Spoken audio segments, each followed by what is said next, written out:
Cuando tenía 5 años, asistí a una escuela primaria que, hasta donde podía entender, estaba enfrascada en la importancia de aprender por medio de la actividad.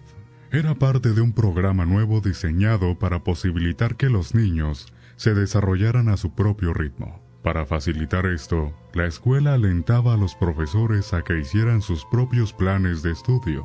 A cada profesor se le asignaba la libertad de crear sus propios temas, los cuales tenían que abarcar todo el año. Y todas las lecciones de las diversas asignaturas estarían diseñadas con el espíritu de este tema, los cuales recibían el nombre de grupos, los cuales había 4: espacio, mar, tierra y comunidad.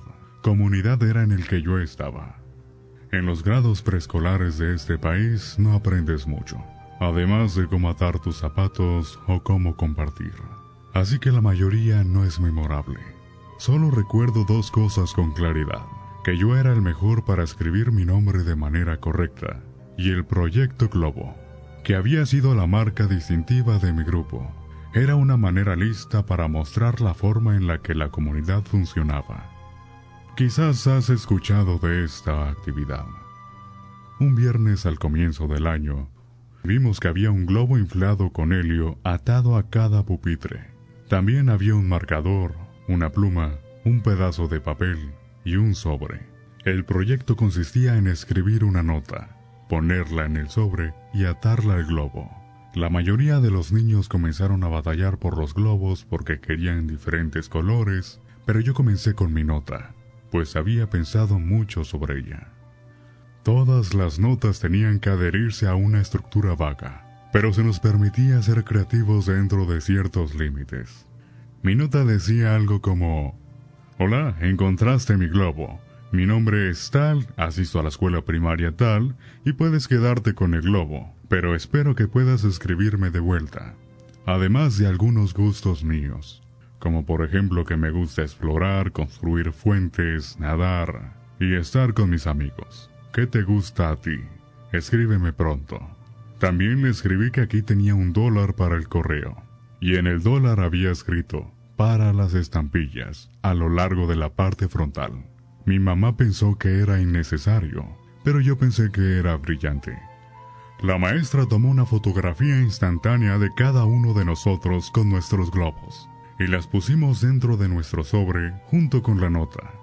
Ella también agregó otra nota, que asumo era para explicar la naturaleza del proyecto, y el agradecimiento a cualquiera que decidiera participar en escribirnos y enviar fotos de su ciudad o vecindario. Al fin y al cabo, esa era toda la idea: crear un sentido de comunidad sin tener que salir de la escuela. Por las siguientes 2 semanas, las cartas empezaron a llegar. La mayoría vino con una fotografía de diferentes puntos de referencia, y cada vez que una carta llegaba, la maestra la buscaba en el gran mapa que utilizábamos para señalar de dónde había llegado la carta y cuánto había viajado el globo. Era una idea muy inteligente, porque en verdad ansiábamos ir a la escuela para ver si habíamos recibido nuestra carta. Durante el curso del año, apartábamos un día a la semana para escribirle a nuestro amigo por correspondencia, o para escribirle al del otro estudiante si nuestra respuesta no había llegado. La mía fue una de las últimas en llegar. Ese día entré al salón y miré a mi pupitre, pero una vez más no vi ninguna carta esperándome. Tan pronto como me fui a sentar, la maestra se me acercó y me entregó un sobre.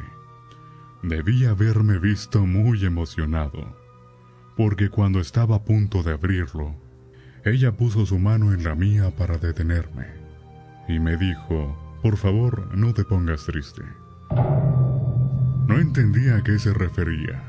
¿Por qué estaría triste ahora que mi carta había llegado?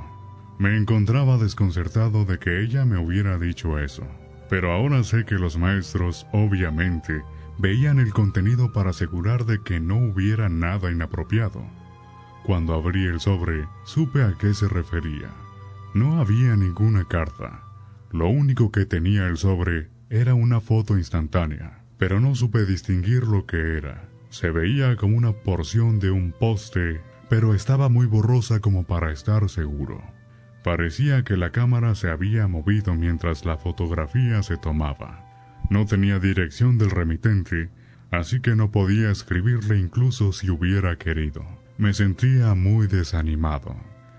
El año escolar transcurrió, y las cartas dejaron de llegar para casi todos. Todos, conmigo incluido, habíamos perdido el interés de las cartas.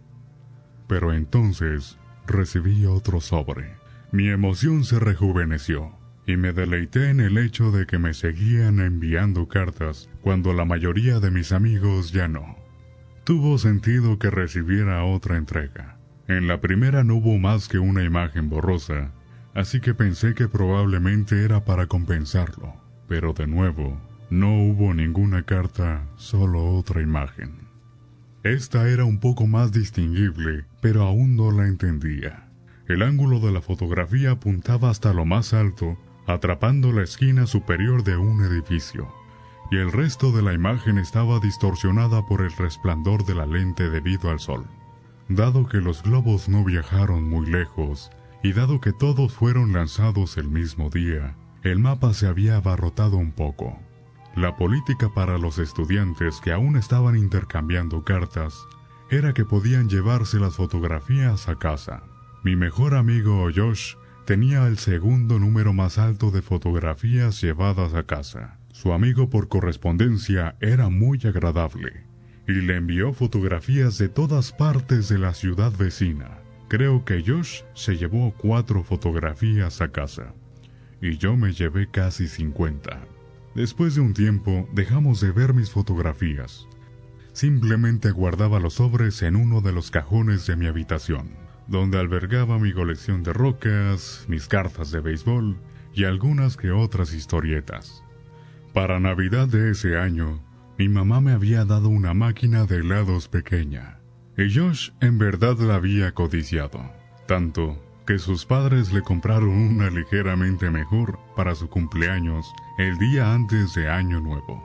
El siguiente verano, tuvimos la idea de que haríamos una tienda de helados para hacer dinero. Pensábamos que haríamos una fortuna vendiendo los helados a $1.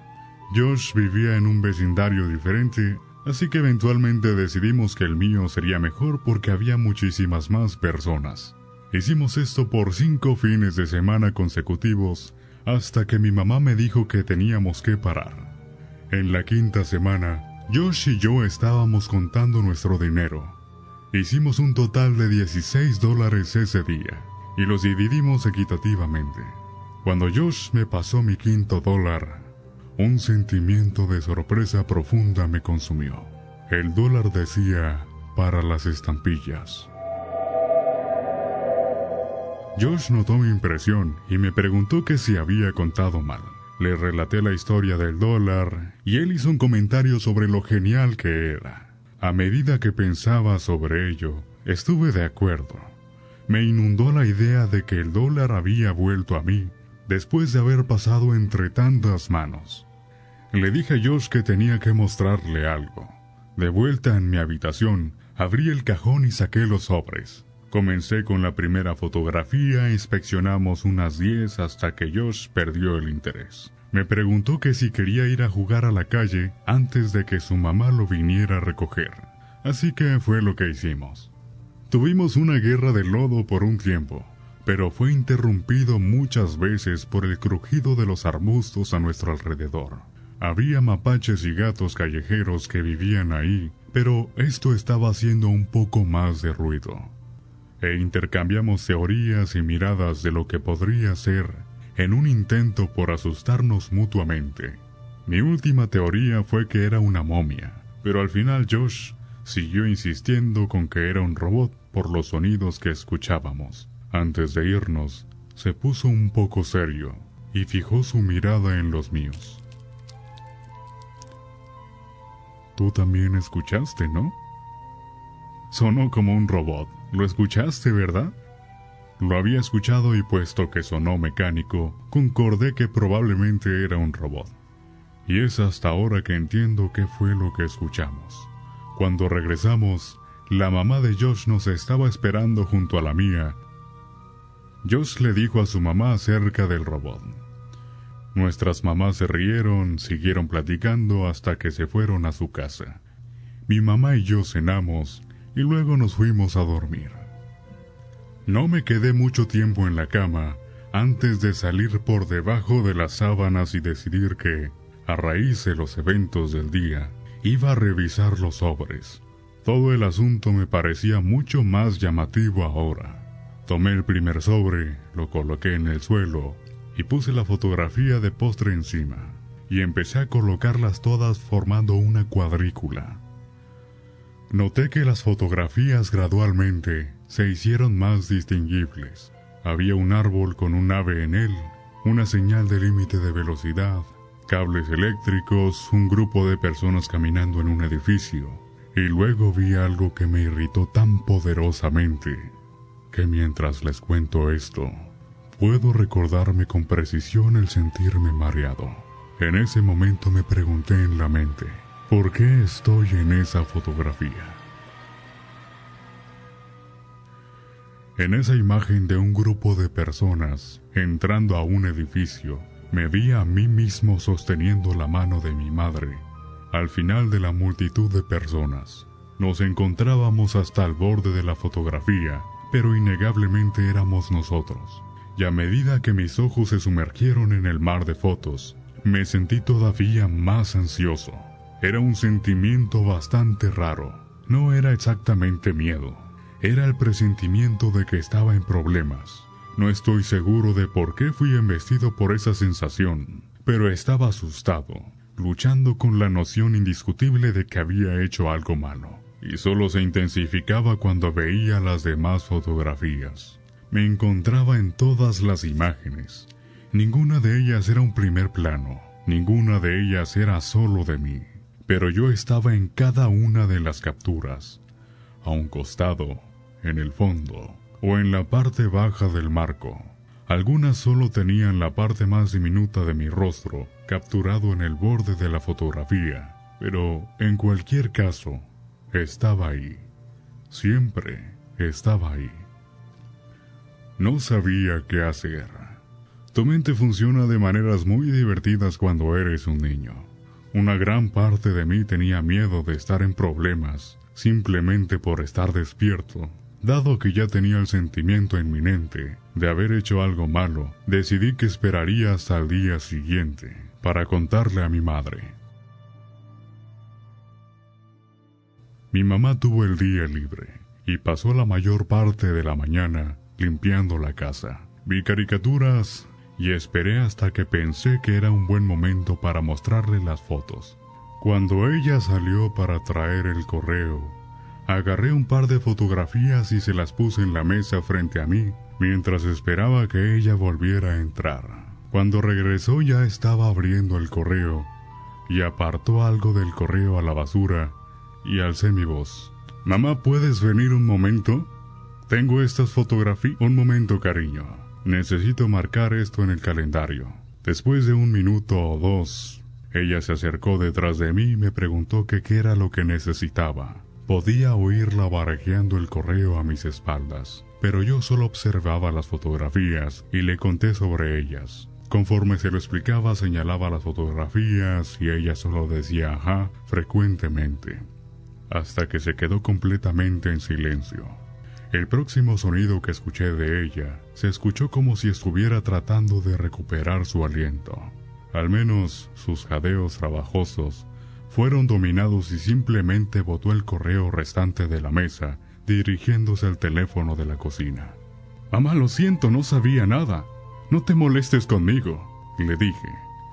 Ella estaba caminando de adelante hacia atrás con el teléfono presionando en su oreja. Jugué nerviosamente con el correo que estaba a un lado de mis fotos, y el primer sobre tenía algo sobresaliendo que jalé ansioso e imprudentemente hasta que salió.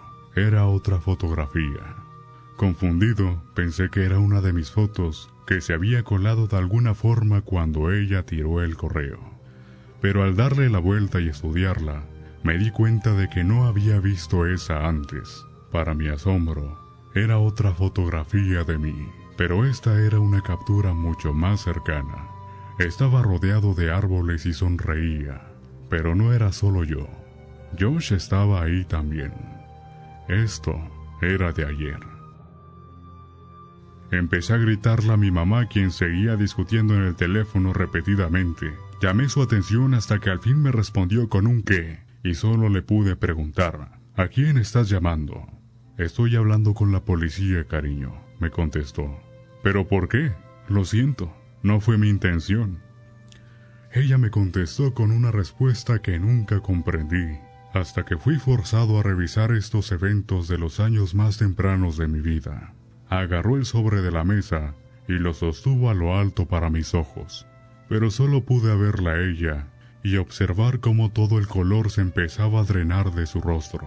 Con lágrimas abultándose en sus ojos, dijo que tuvo que llamar a la policía, porque el sobre no tenía ningún sello de la oficina postal.